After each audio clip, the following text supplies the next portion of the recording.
এখন ঘড়িতে বাজে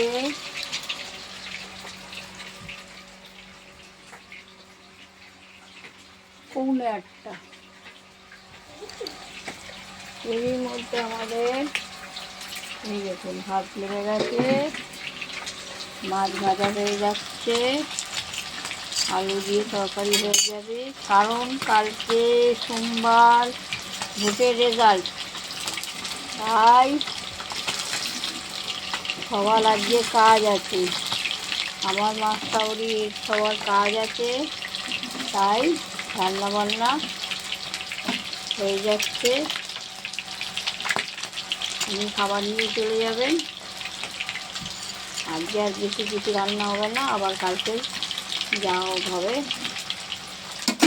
সকাল করে রান্না হয়ে যাচ্ছে।